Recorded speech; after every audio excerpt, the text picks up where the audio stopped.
The auctioneer didn't even try that hard. He'd been working farm retirement sales for 22 years, and he knew by the body language of the crowd when something wasn't going to move. People had drifted toward the line of tractors parked along the gravel drive, toward the hay equipment and the toolboxes and the late model grain auger that 3 different farmers were already studying like they were pricing it in their heads. Nobody was standing near the old fuel tank at the back corner of the lot. It sat beside a rusted fence post, half hidden by a brown October cornfield that hadn't been touched yet. The tank was a squat, dented steel drum on a welded frame, the kind that had been sitting on Nebraska farms since before most of the people in the yard were born. Bolted to its side was the pump, cast iron, painted red at some point in the distant past, though the color had gone chalky and pale the way old farm equipment does after 30 years of weather. The hand crank stuck out from its side like a broken arm. A cloudy glass fuel bowl hung below the pump body. The transfer hose dangling from the metal nozzle was cracked along its length, stiff the way old rubber gets when it's been baked and frozen through too many Nebraska seasons. Bill Harlan had bought the pump sometime in the 1960s when the farm was just getting going. He was 71 now, selling everything, moving to a smaller place outside Columbus. He'd told the auctioneer's crew to put it in the sale, but mentioned quietly that they probably wouldn't get anything for it. "Old hand-crank fuel pump comes with the tank," the auctioneer announced. He said it in a tone that suggested he already knew the answer he was going to get. "What do I have for this one, folks? Complete manual fuel transfer unit, cast iron construction?" Ray Collins, who farmed 400 acres east of town, turned just long enough to glance at it and turned back.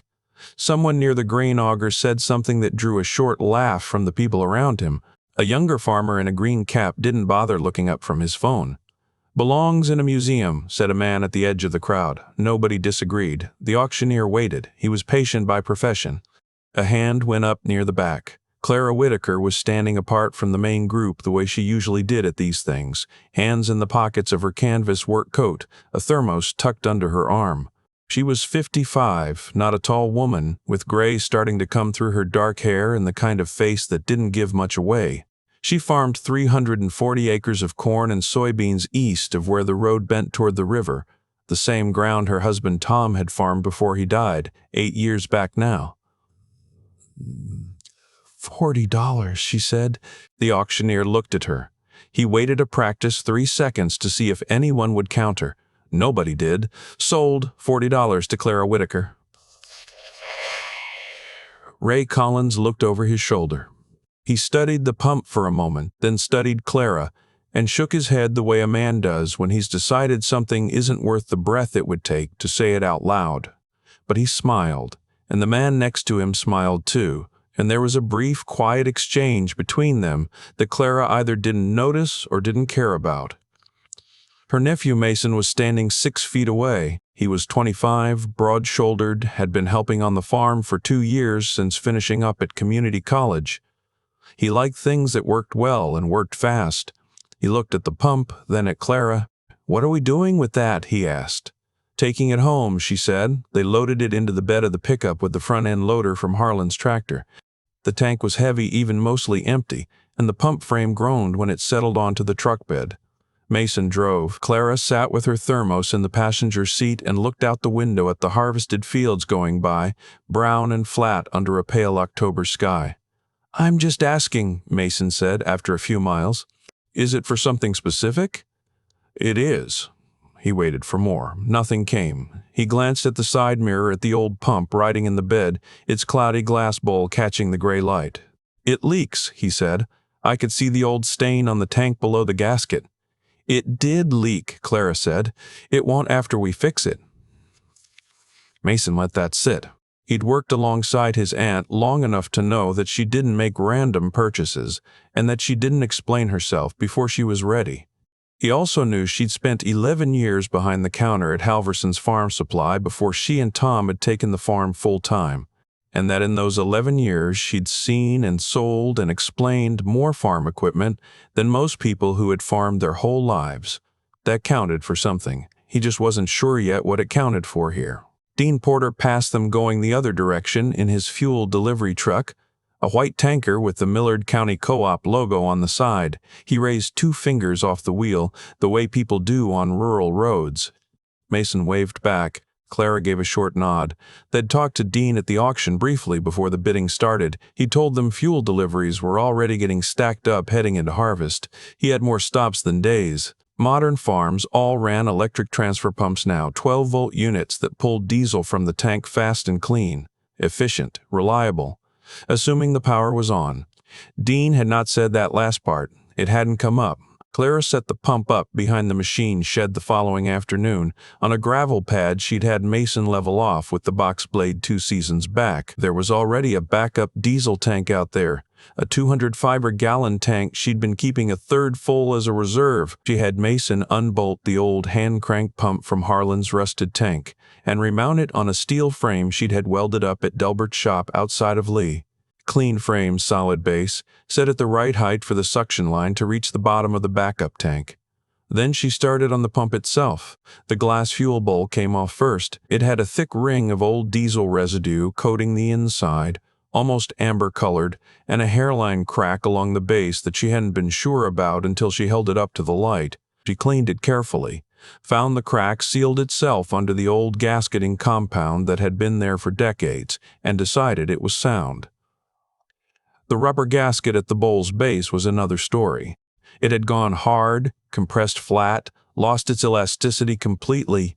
A bad gasket like that pulls air into the fuel line instead of fuel. The pump would run, but it wouldn't prime. She drove into Norfolk the next morning and found a replacement gasket at a small equipment supply shop, the kind of place that still kept bins of old parts sorted by size. The suction line got a full inspection. She ran a rag through the inside of the hose where she could reach it, checked the fittings at each end, replaced the short section near the nozzle where the cracking was deep. The filter screen inside the pump body was clogged with old sediment, flakes of rust and the gummy residue that diesel leaves behind when it sits too long. She soaked it in mineral spirits, worked it clean with a small brush, held it up to the light, and looked through it until she was satisfied. The hand crank itself was just stiff from disuse, the shaft wanting oil, the internal mechanism grinding until it didn't anymore. She worked it slowly, applied the right lubricant, worked it again. By the third evening, the crank turned with resistance, but not struggle. Mason came out the second night and stood watching her work under the trouble light she'd hung from the shed eave. "How much diesel can that thing move per minute?" he asked. Clara considered it. "Maybe 4 or 5 gallons, depends on the crank speed and the head pressure." Mason did the math quietly.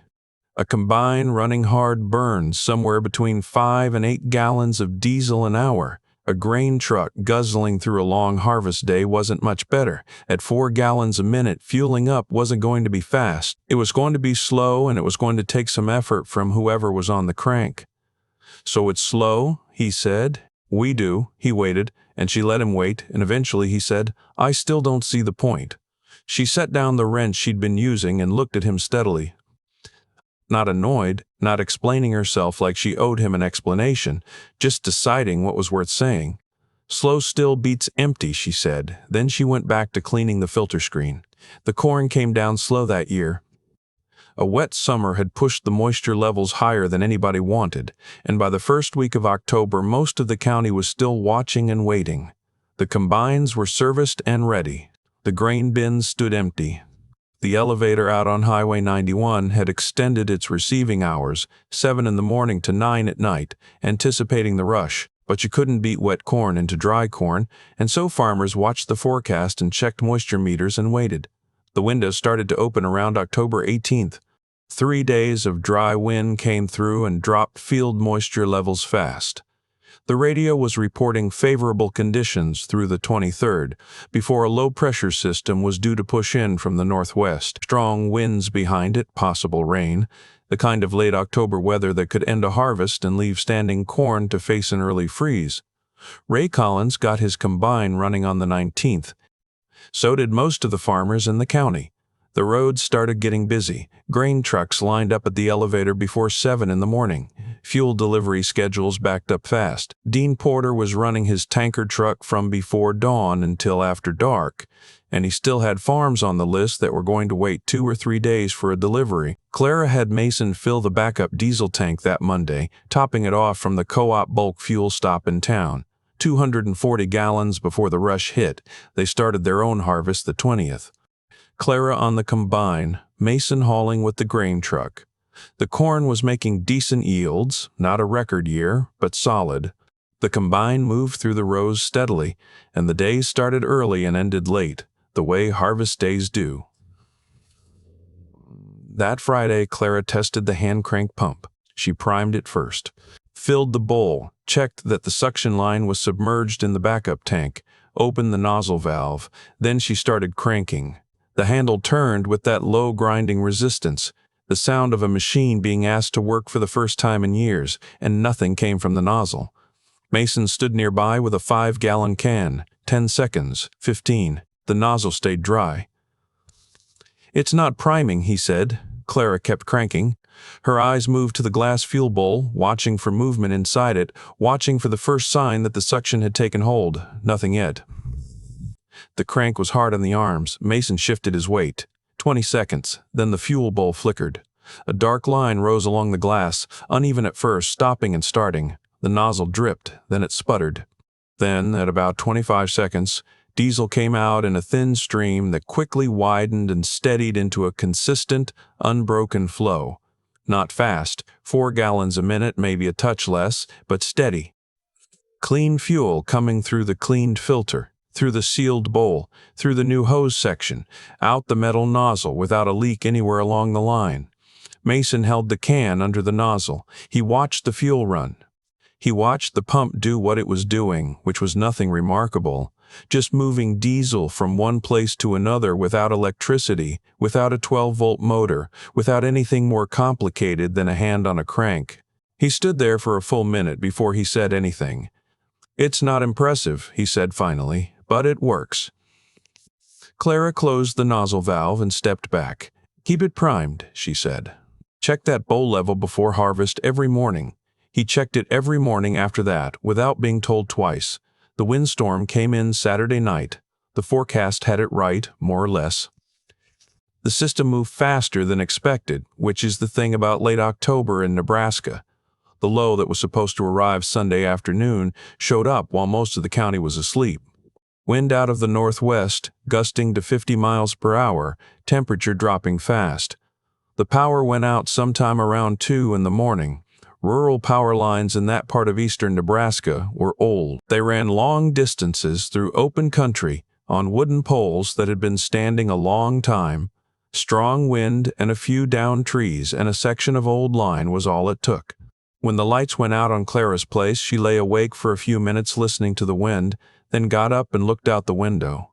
Dark in every direction. She checked the emergency radio. Widespread outages across the county. No estimated restoration time. She wasn't surprised. She went back to bed. By 6:30 in the morning, the wind had dropped enough to make harvest possible. Barely. Clara had coffee made on the gas range and was checking the radar on the battery-powered radio when Mason came in. The next rain band was sitting out over South Dakota, moving southeast. The forecast was putting it in the county by Monday evening at the latest. That was 36 hours. Maybe less. "Power's out," Mason said. "I know. Electric pump in the shop won't run." He poured a cup of coffee and stood at the window. The backup diesel tank was visible behind the machine shed, and beside it the hand crank pump on its clean steel frame, the crank handle sticking out, the glass fuel bowl holding its level in the early gray light. He looked at it for a long moment. "That's why," he said. Clara set her coffee down. "Rain's back Monday. Elevator closes at 9 tonight. Let's go." They fueled the combine first, Mason on the crank, Clara managing the nozzle, keeping the fill controlled and steady. 15 gallons took just under 4 minutes. Slow, physical work. But the combine was fueled and running before 7, which was when it needed to be running. The corn was dry enough. marginal, but enough. Clara took the combine into the field while Mason checked the grain truck, fueled it at the hand pump the same way, and headed for the elevator with the first load of the day. The elevator was running on a generator. The scale was working. The line was short because half the county's equipment was sitting idle with full tanks and dead electric pumps. The window was open. The question was how long it would stay that way. Ray Collins called at 8:15. Mason answered in the grain truck on the way back from the elevator. "Is your electric pump running?" Ray said. He didn't bother with a greeting. "No," Mason said, a pause. "So how are you fueling your combine?" "Clara's got a backup system," Mason said. "Come over." Ray arrived 20 minutes later with a 5-gallon can in his truck bed and an expression that was somewhere between embarrassed and frustrated. His combine had maybe 2 hours of fuel left. His electric pump was dead. His scheduled delivery wasn't coming until Monday, and Monday the rain was coming back with it. He had standing corn drying down in perfect conditions and no way to get diesel into the machine that would cut it. He pulled into the yard and saw the hand pump. He recognized it immediately. The cast iron body, the faded red paint, the cloudy glass bowl. He'd seen it at Bill Harlan's retirement sale. He'd seen Clara raise her hand for $40 while the men around him smiled. He didn't say anything now. Mason was already at the pump.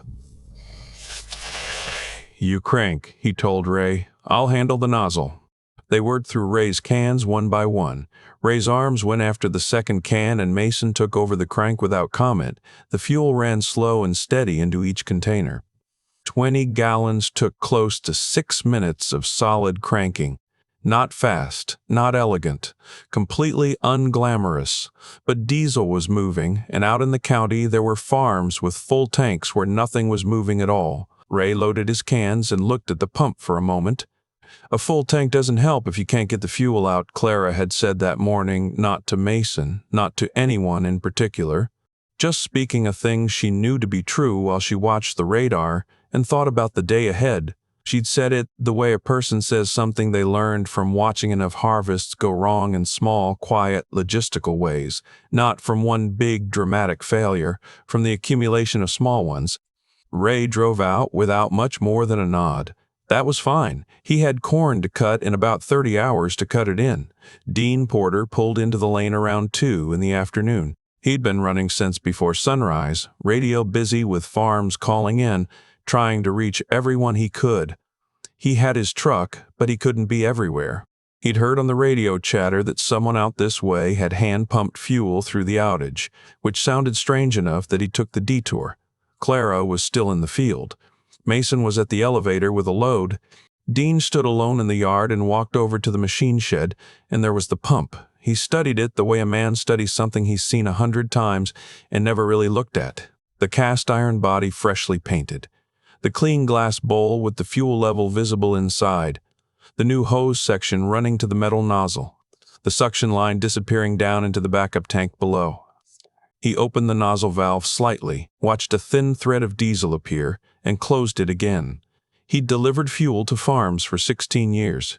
He knew every electric pump setup in the county. He'd never once thought about what those setups couldn't do. When Mason came back in the grain truck, Dean asked a few quiet questions. Mason walked him through the gasket replacement, the filter screen, the priming sequence. Dean listened and nodded. "She buy this at the Harlan sale?" he asked. $40, Mason said. Dean looked at the combine visible across the field, still moving through the rows, and then looked at the pump and said nothing else for a while. Before he left, he wrote on the back of his business card and tucked it under the machine shed door. "Call me if you need the rest of that tank topped off before Tuesday." He came back Sunday morning. The rain arrived Monday night, right on schedule. By Tuesday morning, the fields were too wet to run. The harvest window had closed. Clara's corn was in the bin, not every last acre, but enough. The hours she'd kept through Saturday and Sunday, fueling by hand while the power stayed down, had made the difference between a finished harvest and an unfinished one. Some of her neighbors hadn't been as fortunate. Combines sat in half-cut fields. Full diesel tanks, dead electric pumps, 36 hours of good harvest weather gone to nothing. Mason spent part of that rainy Tuesday going over the pump the way Clara had shown him. He cleaned the bowl, checked the gasket seal, ran the crank through its range of motion, inspected the hose fittings. When he was done, he left it primed and ready on its frame beside the backup tank. He didn't say much about it. He didn't need to. The following October looked much the same. Combine serviced and waiting, grain truck ready, elevator extending its hours again. The forecast calling for rain midweek, the window narrow and demanding, the same as always. Mason filled the backup diesel tank to the top the Monday before harvest started. The hand crank pump stood in its place on the gravel pad behind the machine shed. The cast iron body held its fresh coat of red paint. The glass fuel bowl was clear, the fuel level visible at a glance. The crank handle sat solid and ready. The suction line ran clean into the tank below. It didn't look like much. Beside the combine, it was nothing. It was beside the grain truck or the bin sweep or the unload auger. It was small and old and easy to miss. But it didn't need electricity. It didn't need a delivery window or a service call or a fuse. It needed 2 hands and patience. And in the narrow harvest windows of eastern Nebraska in late October, with weather moving in, and the elevator clock ticking, and 30 years of hard knowledge sitting behind every decision Clara Whitaker made, 2 hands and patience turned out to matter more than anyone standing at that auction had thought to consider. Clara walked past it on her way to the machine shed that morning. She checked the fuel bowl level, gave the crank 1 smooth test rotation, and moved on. The harvest window opened 2 days later. The pump was ready.